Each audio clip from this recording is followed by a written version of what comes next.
Welcome to the How to Be Awesome at Your Job podcast, the show where brilliant professionals share how to sharpen the universal skills required to flourish at work. Enjoy more career fun, wins, meaning, and money with your host, Pete Makaitis. Hello, and thanks so much for joining us here for episode 375 with Oren J. Sofer. I'm excited to share this conversation with you with a person that I listen to just about every morning in his meditation apps.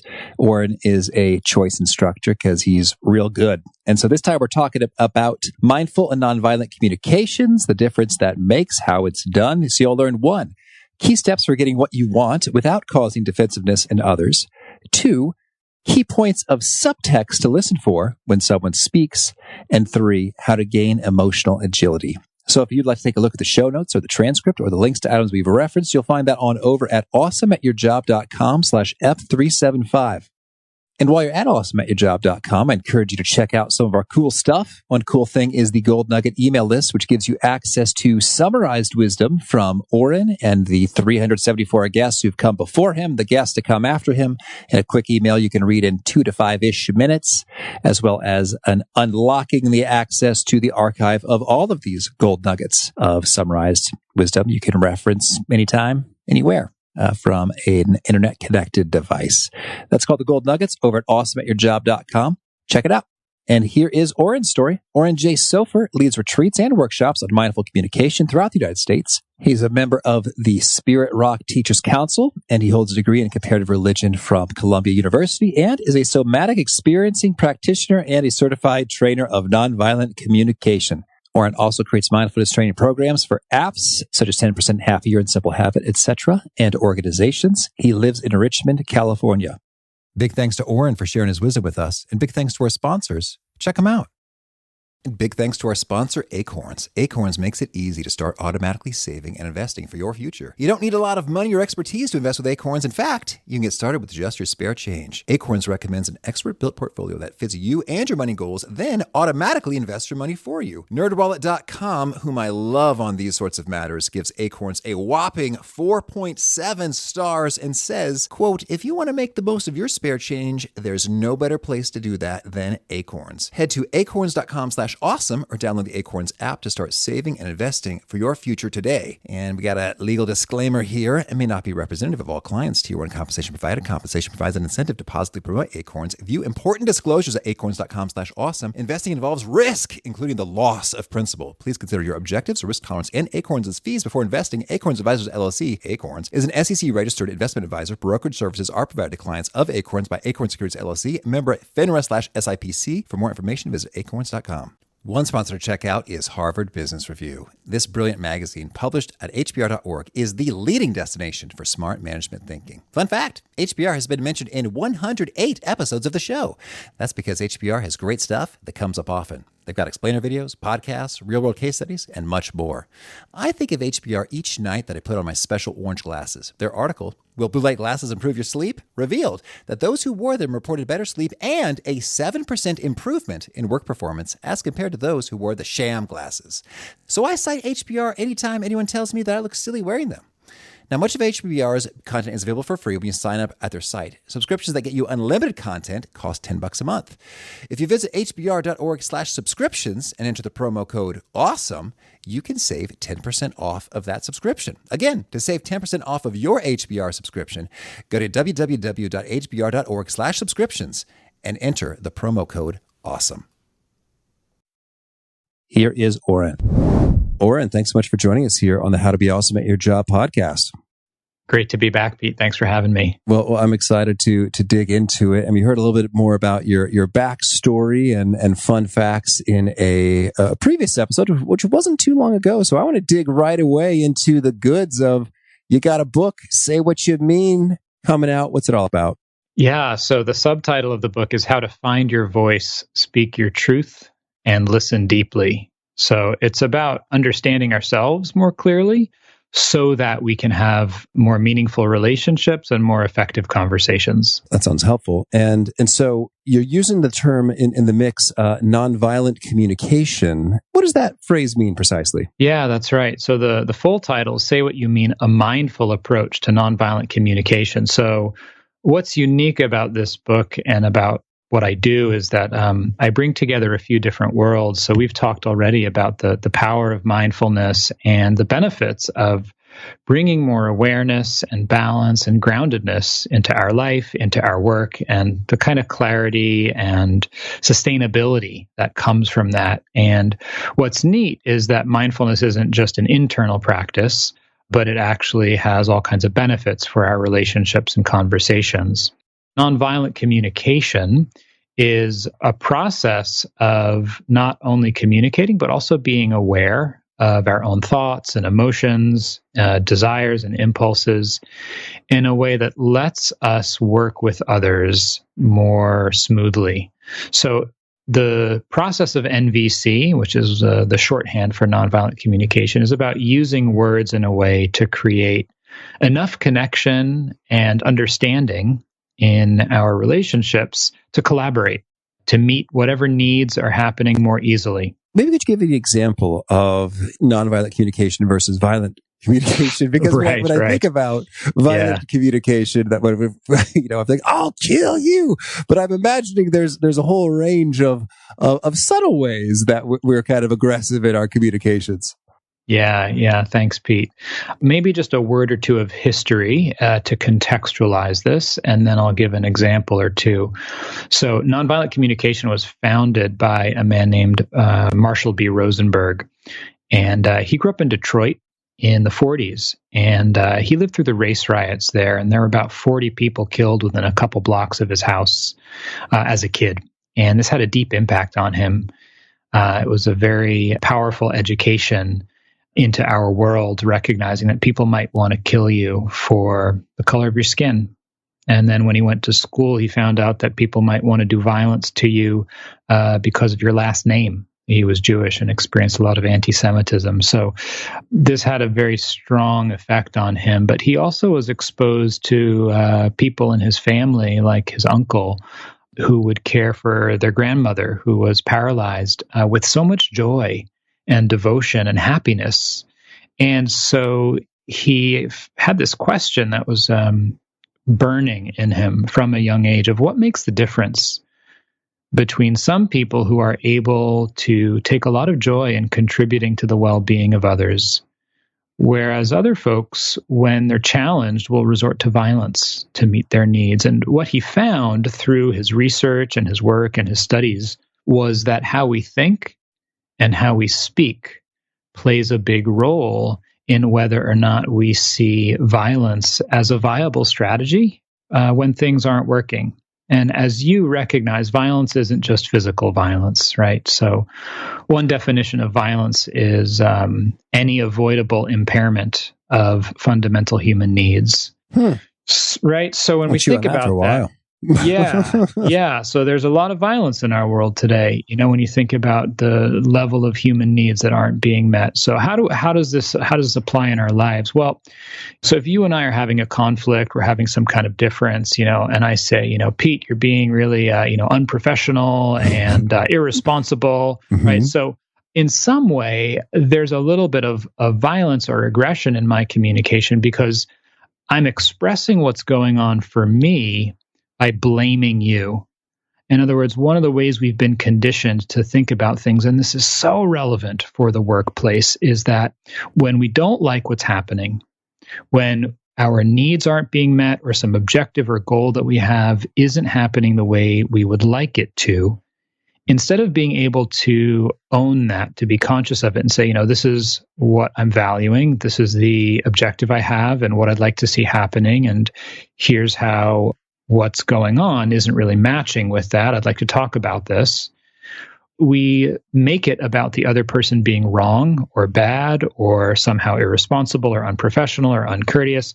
So we project our own unmet needs out onto others and blame them. And if we just kind of pause and step back and think about it for a moment, if I want somebody to do something differently, if I want somebody to help me out with something, change their behavior in some way that's going to contribute to my life or my work in a better way, how useful of a strategy is it to blame them and tell them what's wrong with them. Has that ever worked? Does that ever inspire joyful giving and spontaneous change? Oh, sure, you're right. Let me do this differently. So nonviolent communication is about understanding. Part of it is about understanding this conditioning and learning not only to speak. The words are actually the last thing. What's most important is where we're coming from inside, and learning to see situations differently so that we can communicate in ways that other people can hear and understand without getting defensive. Okay, excellent. Well, so then that's a handy sort of backdrop there in terms of digging into the contents of your book. And so, I'd like to get your view on, first of all, with the title, Say What You Mean. What are some kind of key ways or categories that we fall short of saying what you mean? And how is that detrimental? Yeah. I think a lot of the time we don't know what we really mean to say. One of the things I talk about in the book in terms of the relevance of mindfulness is that to say what we mean, we have to know first what we mean. And to know what we mean, we have to be able to look inside a little bit and be clear. So instead of asking yourself, what do I want to say? You can recognize that whenever we speak, pretty much all of the time, if not most of the time, if not all of the time, we're speaking because we want somebody else to listen. We want somebody else to understand something. We're trying to get some message across. So instead of just focusing on what I want to say, it's more useful to think about, okay, what do I want this person to understand? What do I want them to know or hear? When we only focus on what it is that I want to say, or I want to blow off steam, or I want to tell you this, without really placing our attention on, but what's the effect I'm trying to have? And what is the information that I want you to really take in? We end up wasting our energy. So when we fail to actually be aware of our purpose in communication and what we're trying to really transmit to the other person, not only do we waste our energy and time and the other person, but we end up getting entangled often in things that don't really matter. How many times have you had an argument with somebody where you say something and then they get reactive and start responding to something that you didn't even mean? You're like, no, that's not what I meant. And now we've got to take 10 minutes to kind of unravel this whole thing that isn't even relevant. Certainly, yeah, that definitely happens. And so I'd love it if you could maybe bring this to life a little bit in terms of making that switch from what do I want to say toward what do I want them to know or understand or to pick up from that message can make all the difference. Could you bring that to life for us? Yeah, absolutely. So let's take an example of something at work. So let's say that, your first impulse is to say, like, you're micromanaging me. All right. Okay. So that's not exactly saying what we mean. That's just moving out of habit. If we pause for a moment and think, okay, what's the effect of this going to be? We're going to say, okay, the other person's probably going to get defensive. I'm not micromanaging me. You're not a team player. You don't know how to work with others. And now we're wasting our time arguing. So you're micromanaging me. What do I really mean by that? So we can use the steps that I lay out in the book to understand more clearly what's happening. And so first we want to say, okay, what am I referring to? What's actually happened? I'm not just making this up. This person has done or said something, perhaps several things that didn't work for me. So we try to make some sort of a clear observation that the other person will recognize without getting defensive or arguing. Like I noticed that last week you asked me to take care of this task by Friday, and then on Wednesday you emailed me again asking if I had finished it. Right. So that's what happened. They told me the deadline of Friday, but then on Wednesday they were asking me if I had it done. So there's nothing to argue about there, right? It's just like, hey, you emailed me, asked me to do this, and then you did that. Then the next thing we want to be clear about is what's the impact this has on me? What's the impact it has and why? What matters to me? What is it that I'm actually valuing in this situation? So we can say, I felt a little confused and slightly frustrated. That's different from saying, I felt pressured, I felt blamed, which is, again, about putting the focus on the other person. Right. I'm taking responsibility for my part. I'm saying, look, I felt a little bit confused and slightly frustrated. What is it I want? Well, I really want to be able to work together in a way that we're each doing our own piece and really supporting each other's work with a lot of trust and collaboration. Right? And that's really clear. Those are values that we can both agree on. And then the last part is, now I want to know, if I just stop there, the other person's like, well, okay, what do you want me to do about that? Right? Or like, I'm sorry, I guess. So we want to give the other person some kind of suggestion about what would be helpful. This is what we call a request, which is a suggestion or a proposal or some kind of indication of the direction we can go from here. So we might just want more information.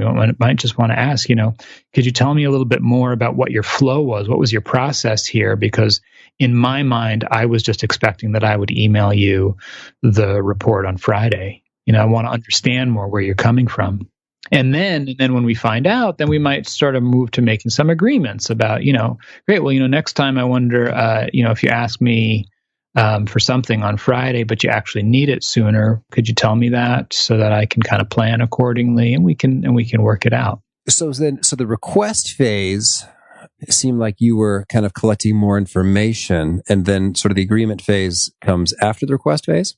That's right. Yeah, the more understanding we can establish between one another, the easier it is to make agreements and the more robust and reliable they're going to be. One of the things that we tend to get tripped up with in conversations and negotiations, particularly at work, is that we want the answer. We want to cut to the chase and get to the solution. But what that means is that we often don't take enough time to really build the criteria for the solution. What's actually important here? What are we trying to accomplish and why? What are the goals this solution needs to meet?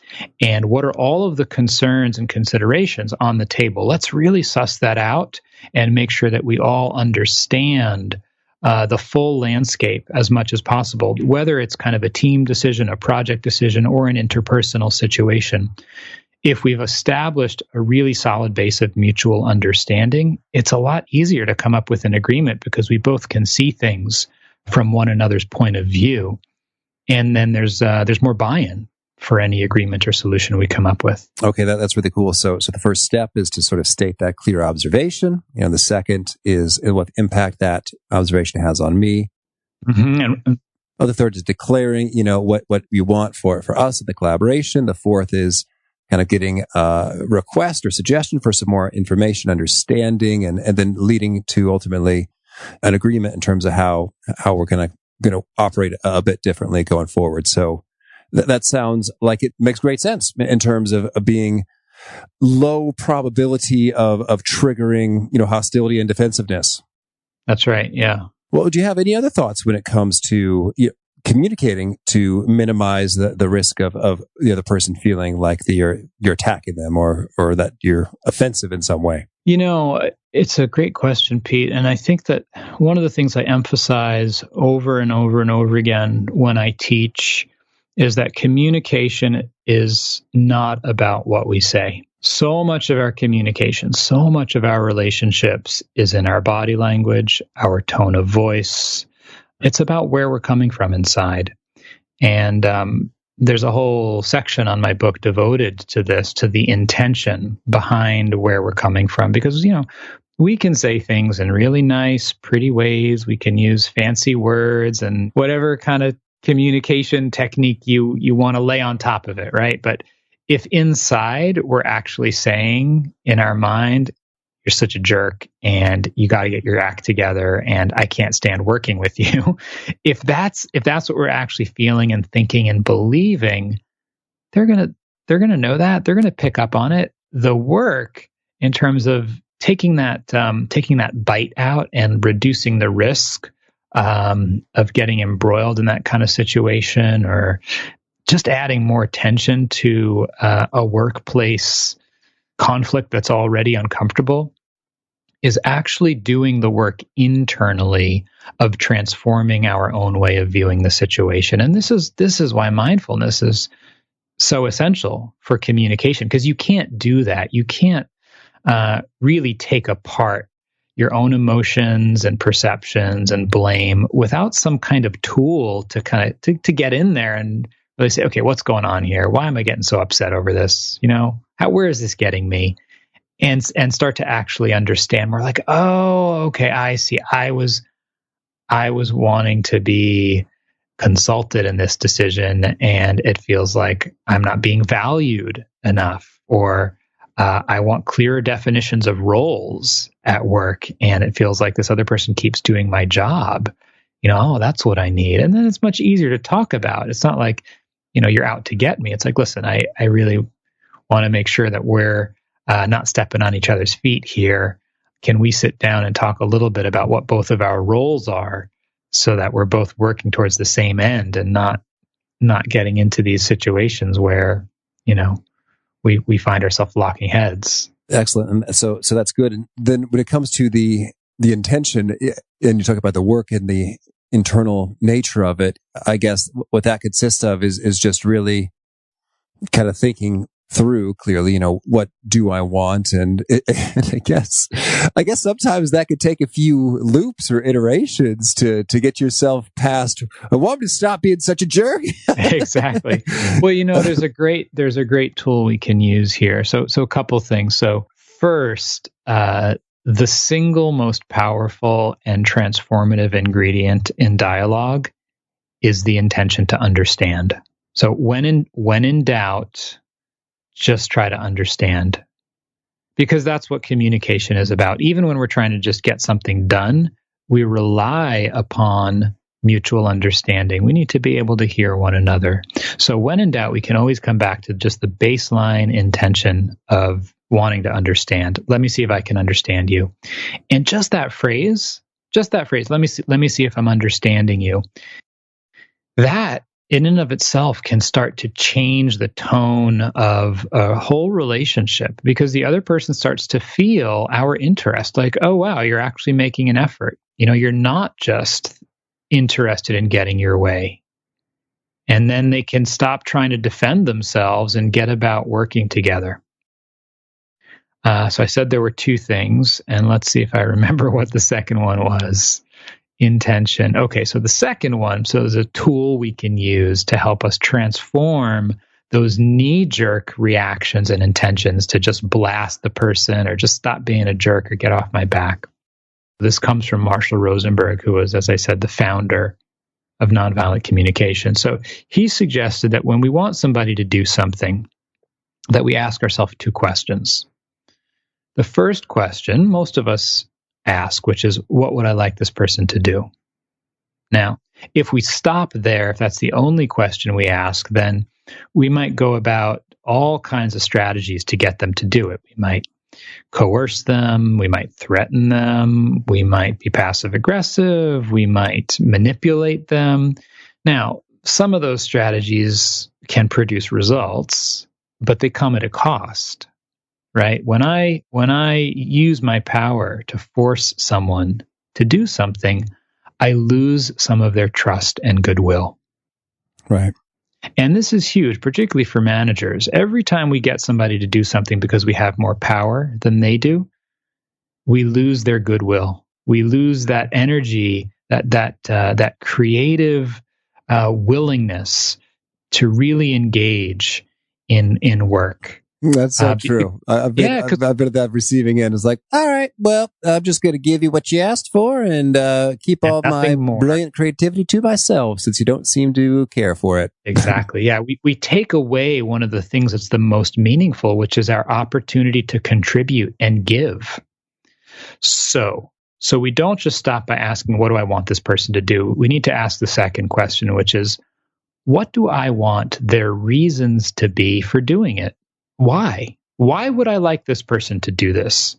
Not just because they fear me or they want to keep their job. No, I want them to do this because they understand its value, because they see how this is going to contribute to the project, to the company, to the bottom line. So when we ask that second question, now we're going to approach the whole situation differently, because now we're not just trying to get the person to get to point B. We're actually trying to change their mind. We're actually trying to help them to see things in a different way. And that's where that intention to understand comes from, is saying, look, I think I'm seeing things in a different way than you are. And I want to see if we can learn from each other here. Tell me how you're seeing this, because maybe you're seeing something that I'm not aware of that's important. And there might be something that I'm seeing that you're not aware of. So now we're actually having a conversation. Yeah, that is a handy question, in terms of what you're seeing. And then it covers a multitude of issues in which you're just like, what's this idiot's problem? It's like, right. Oh, well, they may very well know something I don't. And then all of a sudden, all sorts of things make a whole lot more sense, when you go there. Yeah. And, the other thing, all of us have to work with people who it's just like, what's your problem? Why, just like people are grumpy or they're short. And there, I think what's helpful with these communication tools and the mindfulness tools is learning how to genuinely have that feeling inside of we're all just doing the best we can. And you know what? Maybe they had a fight with their wife or their husband, or, maybe their kids got a really rough diagnosis, or, we just don't know where people are coming from. When someone's really rubbing us the wrong way, even if it's not around a work-related issue, when we can shift out of that perception and that way of thinking in terms of blaming the other person and what's wrong with them and why are they such a jerk, and we can see like, wow, maybe they're having a really hard time. Maybe they're really lonely. Maybe they're really angry. Maybe they've been carrying anger around for years. God, that must be so hard. Two things happen there that are really important. The first is, one, we release ourselves from the burden of resentment and pettiness and judgment, which is just not a pleasant state of mind to be in. The other thing that happens is we start relating to the other person in a more humane way. And what I've seen again and again in my own life is when I relate to people with respect and kindness and patience, it has an effect. It might not be instantaneous, but over time, if I consistently come from that place, they come around. Yeah, that's really cool. And so then I'd like to get your take then in terms of, since we touched on that a little bit, when we were sort of in the other side of the equation, we're doing the listening. How can we do that?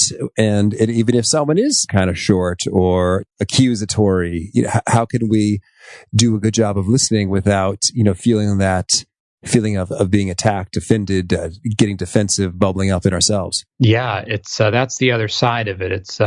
It's such an important skill, and this is one of the most powerful tools that we can develop, is the ability to listen to what someone really means, regardless of what they're actually saying. Yeah. I'm finding myself talking about Marshall a lot on this, on our call today, but it's for good reason. He was a very wise man. So one of the other things that he said that I love is he said, I suggest you never listen to what people think about you. You'll live longer and enjoy your life more.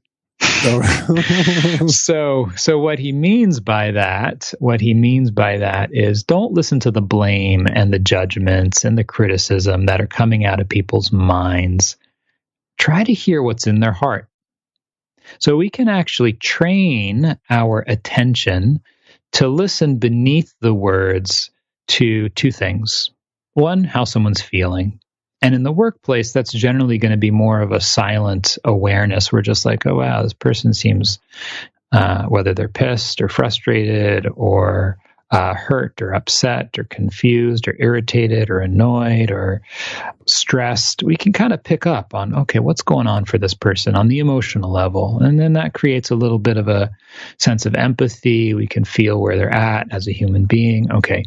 Then the next part, which is where the real transformation occurs, is what matters. What's important to this person underneath what they're saying, whether they're blaming me or complaining about someone else. What do they really value here? What are they needing? And that's where we can start to listen to somebody and de-escalate a situation without taking it personally. So, for example, someone says, God, you're so critical. Why are you so critical all the time? All that comes out of you is just judgment and negative stuff. So I can hear that. It's probably going to take me a moment because I got to, do this little Aikido move where I don't absorb that energy. I just kind of sidestep it, let it go past me and say, all right, what's going on for this person? maybe they're wanting a little bit more recognition, a little bit more appreciation for what they're bringing forward. And I might say, I'm hearing that some of the ways that I relate or express myself don't really work for you.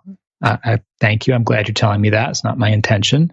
And I want to check. It sounds like you're wanting some more appreciation or acknowledgement for how hard you've worked on this and the contributions that you're making, or is there something else is it something else? Right. So I'm actually trying to understand you, and I'm not taking on that story. I'm just really listening for what's important for you. Okay. Interesting. Well said. Sidestepping and not taking on that story. It really kind of, sparks a visual in terms of there's a whole lot of, I don't know. I've always pictured like someone's got a bucket of tar and they're just sort of gonna shove it such that it flies out of the bucket and in your direction. And you're saying, and you're saying, no, rather than get the tar on you and say, how dare you, and I'm a mess. We're just gonna sidestep it and say, oh, interesting that this person thought that was something that they needed to do. Let's kind of, I don't want to call it fun, but that's or enjoyment, but it's sort of like it's a bit of a puzzle in a way. That's kind of how I'm relating to it. Is like you can get interested and engaged in that thing on a different level of I'm trying to kind of get to the bottom of this, as opposed to I'm trying to conquer and overcome and win and be right within this. Right. Yeah. There are two levels to this. So one is understanding that, when people are blaming and judging us, they have some unmet need. That blame and judgment is just a tragic and counterproductive expression of our own unmet needs. And when we really understand that, we don't have to take on the blame or the story. We can just, what's going on for you? Something's not working. Let me see if I can understand that. That's one level. There's another level here, which is kind of a meta level on the conversation, which is how are we talking to each other and what kind of workplace culture do we have? And that's something that we can address, but that it's better to address outside of the actual moment. So we have the conversation, we de-escalate things, we hear what's important for them, we offer some understanding, we make some agreements, or if we contributed in some way, we apologize, say, hey, I'm sorry, it wasn't where I meant to come from, but I can see how that had that impact on you. But then we can also have a conversation, say, listen, I wanted to just talk a little bit about how things came out. When you said that, I'm so critical and judgmental, and I'm always nitpicking, and I never care about or appreciate anyone else. That was kind of hard to hear, and I'd just love to find a way that we can both express ourselves with sense of care and respect for one another, so we can actually address the way we're talking to one another. But it's best to do that outside of the moment. We got to handle the situation that's happening first. Mm-hmm. Well, I think that's well said, and I did want to dig into your take on sort of the best practices for how does one ask for what you need in an optimal kind of a fashion. It seems like we've already got a few kind of principles and processes to work through. But do you have any extra things to point out when you're making a request? Yeah, absolutely. Requests are tricky because a lot of us have been conditioned to think it's selfish to ask for things from other people. Some of this falls around gender lines and how we've been conditioned, or where, what our social location is. So based on our conditioning, we may feel more or less comfortable or willing to speak up and ask for what we need. So a certain part of it is some of that internal work of just checking, do I feel okay asking for others to do things or help out or contribute to me? And one of the keys there, because a lot of us have stories that, I should be able to do it on my own. I'm selfish if I ask for something. I don't want to be needy or dependent. All of these kinds of junk that we pick up along the way in life. But if we turn the tables around for a minute and we just think about if a friend or a coworker came to me and said, "Hey, I could really use some help. Do you have a few minutes?" If someone's sincere and we have the time, we're more than happy to help. We're like, yeah, totally. What's up? Right? And that feels good. It feels good to lend a hand to someone when we can. So if we contemplate that, then we can recognize, if I can ask in a way that's inviting, I'm actually giving the other person something beautiful. I'm giving them an opportunity to contribute in a way that feels good.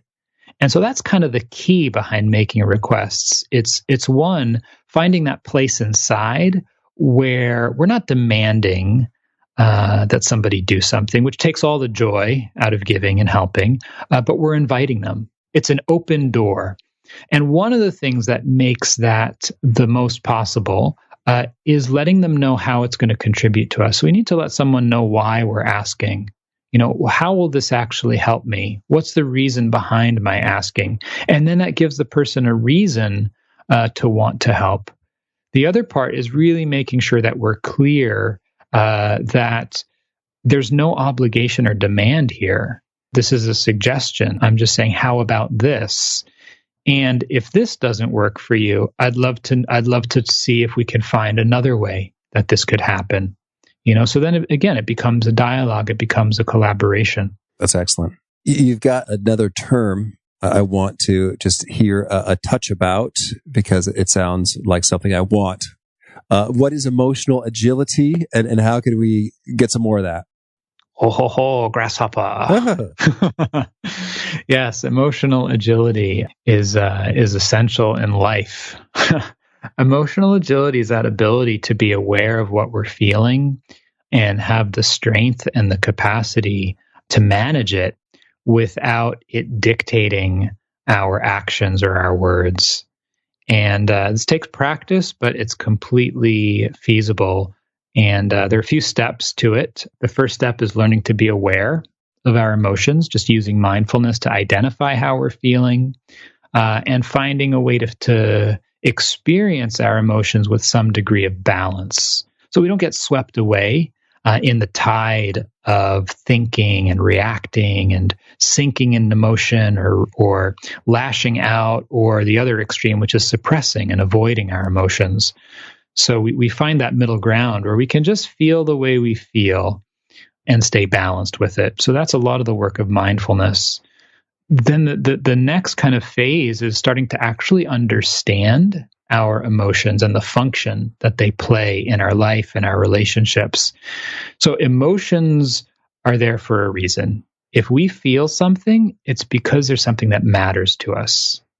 We don't feel emotions if there's nothing that matters to us in a situation. So emotions are sending signals. They're sending signals either that our needs were met, pleasant feelings, things are going well, my values and needs are being confirmed or met in some way. Unpleasant emotions, it's a message, it's a signal that there's something not working for me here. There's some need I have that isn't being met. So what's essential in understanding emotions is connecting them back to what actually matters to us and being able to identify, like, what am I actually wanting here? What's important to me? When we can understand that, when we can really see it clearly, there's a settling that happens inside because the message has been received. The emotion has actually served its purpose.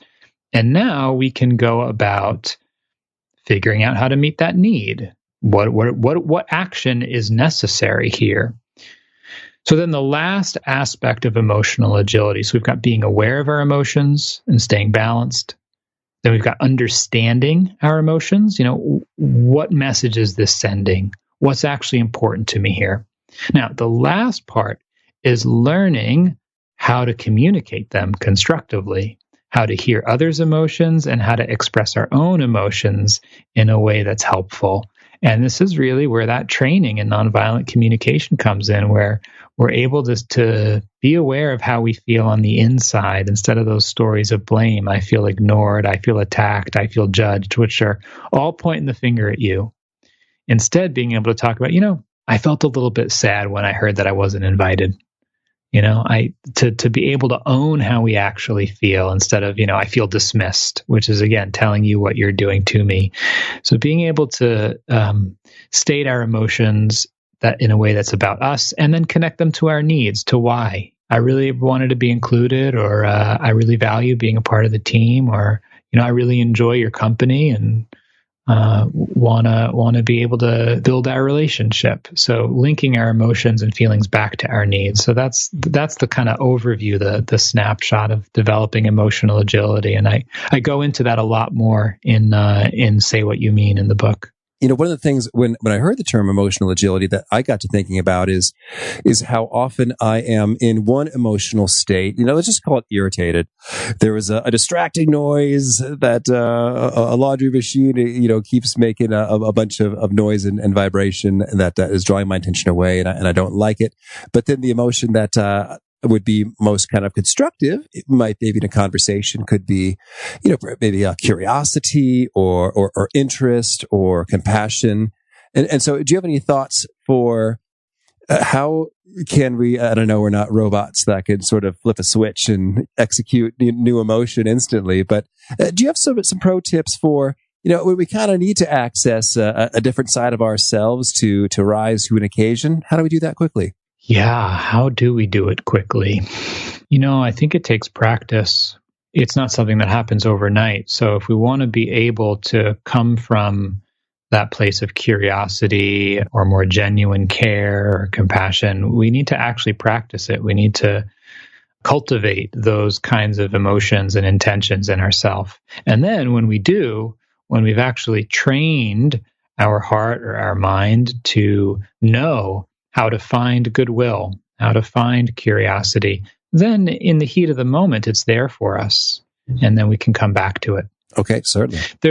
And I think one other key there, I appreciate the question. One other key there is one of the central perspectives to nonviolent communication, which we've been dancing around, but I haven't stated explicitly, which is a particular view or perspective on human behavior.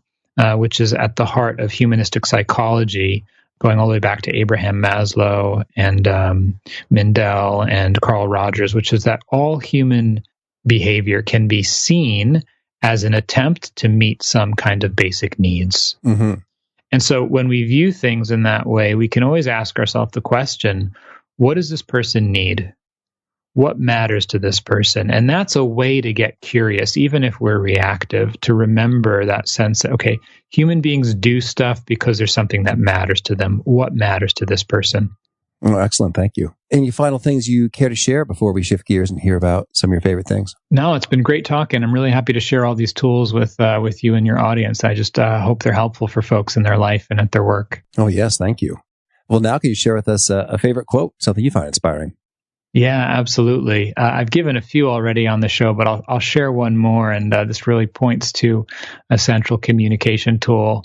The biggest problem with communication is the illusion that it has taken place. Oh, I like that. Thank you. And it's that simple skill that a lot of times we do over email. We'll say, like, let me know that you got this. But we can do that during conversation too. We can actually check, especially when we say something important or meaningful to us, or if it feels like someone else is saying something important or meaningful. We can check. We say, I want to make sure I'm still with you. Let me just tell you back what I'm hearing, and you tell me if I got it right. Yeah. Oh, thank you. And how about a favorite book? Gary Snyder's book, The Practice of the Wild, is a phenomenal take on culture, society, and nature. And it's just a beautiful collection of essays that bring together a lot of wonderful ideas. And a favorite tool? A favorite tool? Say more, my friend. What, you mean a physical tool or a... Oh, it could be a physical tool. It could be a piece of software. It could be a framework of thought. Great. Yeah. A piece of software. I have a screen app that I use called Time Out that I can set it to different intervals, and it reminds me to take a pause while I'm working at my computer for my physical, mental, and emotional well-being. Oh, excellent. And is there a particular nugget you've been sharing from the book that really seems to connect and resonate and get folks nodding their heads? Yeah. One of the main steps that I encourage people to do in communication practice is to focus on what matters. And that's a skill we can develop to keep coming back to that question of what really matters here in myself, in another person, in a situation, and to get underneath the layers of the stories and the judgments and the what ifs and the who did and when and why, and to, okay, what really matters here? So focus on what matters. And if folks want to learn more and get in touch, where would you point them? Yeah, so there's a great way to get in touch, which is through my website, www.orenjsofer.com. And if folks want to learn more from me, I have a free gift to give away 6 guided meditations when you join my newsletter. And the way to sign up for that is to text the word guided, GUIDED, like guided meditation, to 44222. You'll get 6 guided meditations, and then every month I send us a free guided meditation or an article or a link to a free online event that I'm doing. So it's a great way to stay in touch and also get some more teaching and tools. Oh, cool. Thank you. And did you have a final challenge or call to action for folks seeking to be awesome at their jobs? Yeah, absolutely. Take this on as a practice. Communication is a learnable skill. It's not just something that some people are good at and other people aren't. You can improve your communication if you set an intention to work with it. So bring more awareness and presence into your communication and focus on what matters. And if you want to learn more, you can check out my book, Say What You Mean, A Mindful Approach to Nonviolent Communication. Beautiful. Well, Oren, this has been a treat once again. Thank you. I wish you tons of luck with the book, Say What You Mean, and all you're up to. Thanks so much, Pete. It's been great being back on the show. I really appreciated Oren's finer distinctions when it comes to, in those conversations, focusing in on what happened and focusing in on the impact on you, as opposed to, you are micromanaging me, or you are controlling me, or I felt controlled, as opposed to I felt kind of frustrated. It's like, okay, that's what you felt. And this is what happened. Those little distinctions make the world of difference. So I encourage you to maybe even write down, if you're thinking that difficult conversation comes to mind you'd like to have nonviolently, maybe even script out a couple of those key sentences to just watch yourself and see, does that sound violent? Does that sound aggressive? Or how might I rephrase that? Maybe even chat through it with a trusted partner. And then go into the conversation and go there. And you may very well get some great results without sparking a lick of defensiveness. So good stuff from Oren. Hope you dug it. The show notes, the transcript, and links, it's on over at awesomeatyourjob.com/F375. If you haven't already, I hope you'll push subscribe. If you do, you'll hear from our very next guest, and that is Todd Rose. He is the director of Harvard's The Mind, the Brain, and Education, or something like that, program. And it's really cool in terms of the insights he's figured out when it comes to the commonalities associated with dark horses, folks who are smashingly successful that no one saw coming. He zeroes in on what are some of those particular attributes and themes and patterns, and how can we become one of them. Hope to catch you there. And peace. Thanks for joining us for today's episode. To get the most out of this conversation, visit awesomeatyourjob.com to find today's show notes, transcript, and infographic summary cheat sheet. For more entertaining professional skill sharpening, be sure to subscribe to catch the next episode of How to Be Awesome at Your Job.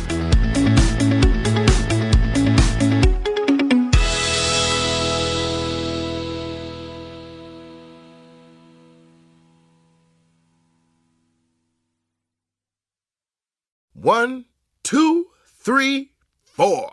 Those are numbers. But you already knew that. If you want to know what number you're going to pay each month for your car, use Kelley Blue Book My Wallet on Auto Trader.